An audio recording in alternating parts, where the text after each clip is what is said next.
हाँ जी, तो दोस्तों welcome back to bros and banter. और आज की इस वीडियो में दोस्तों बार्सिलोना से रिलेटेड काफ़ी सारी अपडेट्स हैं।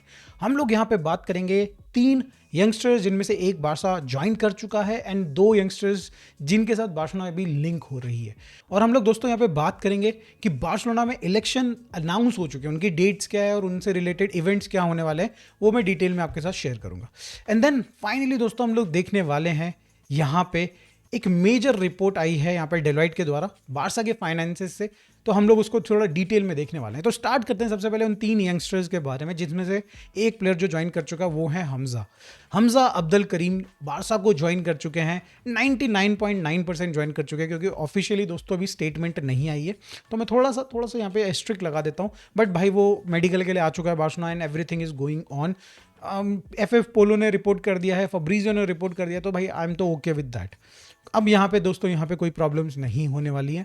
तो यस दोस्तों, फाइनली बार्सिलोना ने इस प्लेयर को साइन कर दिया था। ये जो ट्रांसफर था दोस्तों एकदम बिल्कुल रबड़ बैंड की तरह खींचा जा रहा था, समझ भी नहीं आता कि कब खत्म होगा भाई ये, एंड फाइनली इट्स ओवर। 6 महीने का लोन, 3 मिलियन की यहाँ पे ट्रांसफर फी बताई जा रही है आफ्टर लोन, अगर बार्सिलोना डिसाइड करती है कि भाई हमजा को अपने पास रखना है कि नहीं रखना। बट अगर आप यहाँ पे टोटल नंबर ऑफ मनी देखो तो यहाँ पे 8 मिलियन के अराउंड बताई जा रही है, जिसमें से शॉर्ट 3 मिलियन तो हमें पे करना ही है। Hamza is very good player भाई, finally we have signed him, मेरे को बहुत अच्छा लग रहा है। मूव ऑन करते हैं 2 और यंगस्टर्स की तरफ, जहाँ पे भाई अजय तेवेरेस, बार्सा इनसे लिंक्ड है। ये नॉर्विच सिटी के अंडर 18 जो टीम है उसमें खेलते हैं, इंग्लैंड की अंडर 20 टीम में भी खेलते हैं, और इनका पोटेंशियल इस समय पे जो रिपोर्ट किया जा रहा है काफ़ी हाई है। बार्सिलोना क्या यहाँ पे काफ़ी सारी टीम्स लिंक्ड है, बट इस समय पे अगर आप देखें तो race according to the reports भाई यहाँ पे बार्सिलोना उस रेस में वन ऑफ द टीम्स है जो कि सबसे आगे चल रही है। अजय का नाम आपने पहले भी सुना होगा, एंड दैट टेल्स यू कि भाई यहाँ पे ये प्लेयर जो है हाईली रेटेड प्लेयर है, इसका नाम भाई मीडिया में चलता ही रहता है। बार्सिलोना में क्यों आना चाहता है भाई? लेफ्ट विंगर है, सबसे पहली बात ये है। और बार्सिलोना में आपको पता है भाई कि हमारे पास विंग्स में, और अगर बात करी जाए भाई full back and centre back, इन सारी पोजीशन में भाई हमारे को प्लेयर्स चाहिए ही चाहिए, और ऐसे प्लेयर्स चाहिए जो कि भाई यहाँ पे बार्सा एथलेटिक में तो खेले बट इवेंचुअली वो डेवलप होकर बार्सा में आ जाए। और ऐसे में दोस्तों इन सारी पोजिशन में, विंग में, लेफ्ट विंग में, right back, left back, centre backs, इन सारी पोजीशन में भाई एक बहुत ही अच्छी अपॉर्चुनिटी है यंग प्लेयर्स के लिए कि वो बार्सा ज्वाइन करें, बार्सा एथलेटिक ज्वाइन करें ऑब्वियसली। एंड अगर उनके पास वो क्वालिटी है, वो पोटेंशियल है, वो सीलिंग है, तो भाई they will be part of Barcelona definitely भाई, बिकॉज हमारे को इन सारी पोजीशन में प्लेयर चाहिए अच्छी क्वालिटी का। सिमिलरली यहाँ पे भाई एक और प्लेयर इस समय पे बार्सिलोना से लिंक हो रहा है, जिसका नाम है सर्जियो मार्टिनेज। भाई ये है रेसिंग के सेंटर मिडफील्डर बोलो, डीएम बोलो, और अगर आप इनकी भाई प्रोफाइल को बोलो तो मिलती जुलती है यहाँ पे डेक्लेन राइस एंड जुबिमेंडी से। इनफैक्ट दोस्तों इनको स्पेनिश डेक्लेन राइस भी बोला जाता है। तो यस दोस्तों, यहाँ पे अगर हम लोग इनके फिजिकल साइड को जज करें तो 1.81 मीटर्स का है, वही 6 फुट 1 इंच का लड़का है। दैट मीन्स भाई लड़का काफ़ी सॉलिड है भाई, अगर फिजिकलिटी में अगर बात करी जाए तो। बट दोस्तों बार्सिलोना इस रेस में, इस प्लेयर को साइन करने के लिए रेस में अकेले नहीं है, वियारियल भी यहाँ पे इंटरेस्टेड है। और प्लेयर क्यों छोड़ना चाहता है वो भी मैं एक्सप्लेन कर देता हूँ भाई। रेसिंग में इस समय पे उसको मिनट्स नहीं मिल रहे हैं, क्योंकि आपको ही पता है भाई रेसिंग इस समय पे भाई टॉप पे चल रही है, एंड भाई there is a good chance कि भाई वो, अगर उन्होंने थोड़े यंगस्टर्स को टाइम दिया तो भाई they will lose some points. तो ये रीज़न है शायद से रेसिंग उसको उतने मिनट्स नहीं दे पा रही है। तो यहाँ पे बार्सा इसको बार्सा एथलेटिक के लिए साइन करने के लिए देख रही है, वो भी सिर्फ लोन पे। 6 महीने का लोन होगा, और अगर लोन सही जाता है भाई, बार्सा के अकॉर्डिंग ये प्लेयर निकल के आता है, तो यहाँ पे 3 मिलियन बार्सिलोना पे करेगी एज पर द रिपोर्ट्स।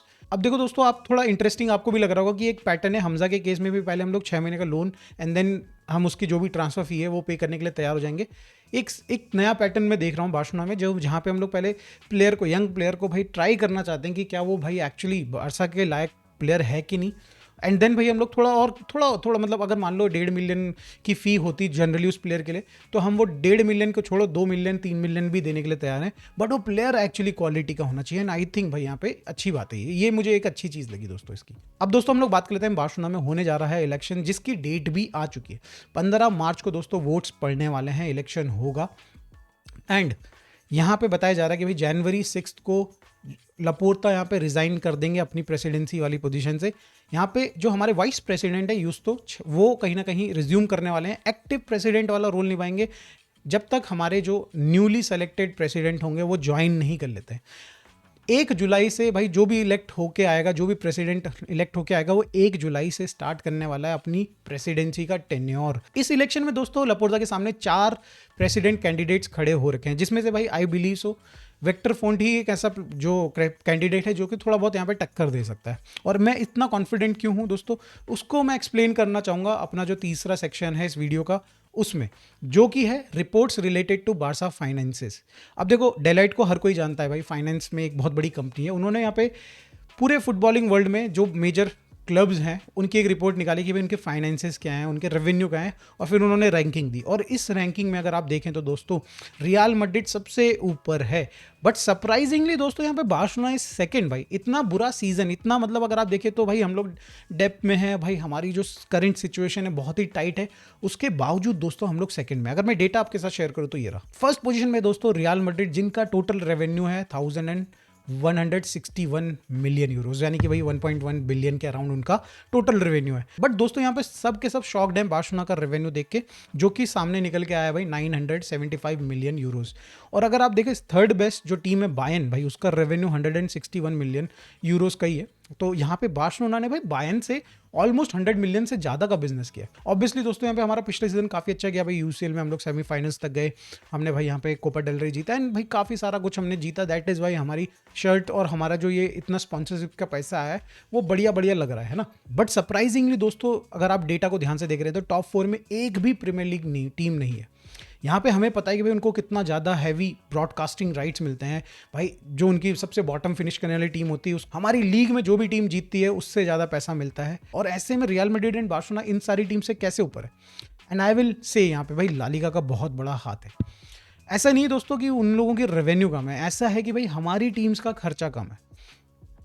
मैं समझाता हूँ, देखिए यहाँ पे एफएफपी ला लीगा में बहुत ही टाइट है। हम लोगों को जो भी पैसा खर्च करना होता है पहले वो बुक्स में दिखाना होता है कि हमने उतना पैसा कमाया है। आपको पता है 1:1 एंड एफएफपी का रूल सबको पता है। तो ऐसे में दोस्तों बार्सिलोना और रियल मैड्रिड जैसी टीम्स खर्चा कम कर पा रही हैं, और on the other end premier league की टीम्स भाई खुले हाथों से भाई प्लेयर्स खरीदती है, एक प्लेयर नहीं चलता तो उसको बेच देती है कौड़ियों के दाम पे, and then they do it again and again, है ना। तो यहाँ पे ये चीज़ आपको बार्सा रियल मैड्रिड करते हुए नजर नहीं आएगी। यहाँ पे बार्सिलोना और रियल मैड्रिड एक डील गलत कर दे, एक 100 मिलियन की साइनिंग गलत कर दे तो भाई दुबक के बैठ जाते हैं ये लोग और वेट करते हैं कि कोई फ्री साइनिंग आ जाए, मज़ा आ जाए उसके लिए। तो यस, मैं यहाँ पे क्रेडिट दूंगा यहाँ पे ला लीगा को, उनके जो स्ट्रिक्ट रूल्स हैं उसी की वजह से हम लोग रेवेन्यू में ज़्यादा है। एक और डेटा जिसको देख के मैं बहुत ज़्यादा खुश हूँ दोस्तों, वो है वेज टू रेवेन्यू डेटा। यहाँ पे ये डेटा बताता है कि आप कितना अपने रेवेन्यू का परसेंट खर्च कर रहे हो वेजेस में अपनी स्क्वाड के। और ये मैं आपको बता दूं दोस्तों, पहले इसके ऊपर डिटेल में जाने से पहले भाई एक मोमेंट पे बहुत ही बुरा हाल होता था। अभी अगर आप देखें करेंटली बार्सिलोना का 54% राइट नाउ हमारा वेज है, अगर आप देखें हमारे रेवेन्यू के कंपैरिजन में। बट 2021 में दोस्तों 85% हुआ करता था यही डेटा। तो आप समझ लीजिए दोस्तों, हम लोग जो कमाते थे वो हम लोग यहाँ पे सैलरीज में दे देते थे अपने प्लेयर्स को और भाई हमारे बाकी स्क्वाड के मेंबर्स को। बट इस समय पे दोस्तों कहीं ना कहीं वो जो पैसा है वो हम लोग अच्छे से यूटिलाइज कर रहे हैं। अगर हम लोग बात करिए यहाँ पे डेप्थ देने में, वापस पेमेंट करने में, या फिर आप बात करें in case of future transfers के लिए भी, तो यस यहाँ पे मार्जिन का जो एक सेफ्टी नेट है दोस्तों वो भी ऐड होता हुआ नजर आ रहा है। और ये जो 31% का यहाँ पे जो ड्रॉप देखने को मिला है दैट इज़ वेरी गुड भाई। अगर आप यहाँ पे देखें ना, कुछ अच्छे क्लब्स हैं लाइक बायर्न, यहाँ पे बात करें, यहाँ पे अगर आप बात करें रियल मैड्रिड बहुत ही अच्छा क्लब है, 44% का उनका वेज टू रेवेन्यू का मार्जिन है जो कि भाई बहुत ही बढ़िया है। And again Arsenal is one of them. तो यस दोस्तों, यहाँ पे जिनकी कंडीशन बुरी है वो है चेल्सी एंड यहाँ पे एस्टन विला। तो यस दोस्तों, यहाँ पे बहुत ही बढ़िया काम किया है। And these two reports says कि भाई यहाँ पे लपोर्ता ने एक्चुअली बहुत ही बढ़िया काम किया है जब से उसने ज्वाइन किया है बार्सिलोना को। इसीलिए मेरे को लगता है दोस्तों यहाँ पे वो जीतने वाला है। ये रिपोर्ट्स भी बिल्कुल सही टाइम पे आई हैं। वोट करते वक्त दोस्तों यहाँ पे ना जो मेंबर्स हैं वो ये देखेंगे कि यार ये रिपोर्ट्स क्या कह रही है। यहाँ पे हमारी जो पिछले 2-3 साल में हमारी जो ट्रॉफीज़ हैं उस कैबिनेट है वो क्या कह रहा है। अगर आप देखें तो भाई 4 ट्रॉफीज़ जीत चुके हैं हम लोग ऑलरेडी 2 सीज़न में, दूसरा सीज़न खत्म भी नहीं हुआ हमारा। भाई ये जो डेटा है, हम सेकंड बेस्ट रेवेन्यू वाला क्लब बन चुके हैं। हमारा जो वेज जो टू रेवेन्यू है वो भी कम हो चुका है। तो ये तो सब पॉजिटिव हो रही हैं एंड दैट इज़ वाई भाई मुझे लगता है कि भाई यहाँ पे लपोर्ता जीतने वाला है। आप लोगों की क्या राय है दोस्तों, प्लीज़ कमेंट में बताइएगा ज़रूर। वीडियो अच्छी लगी हो तो प्लीज़ लाइक कर दीजिएगा, चैनल को सब्सक्राइब कर दीजिएगा। मिलते हैं दोस्तों नेक्स्ट वीडियो में। Bye for now.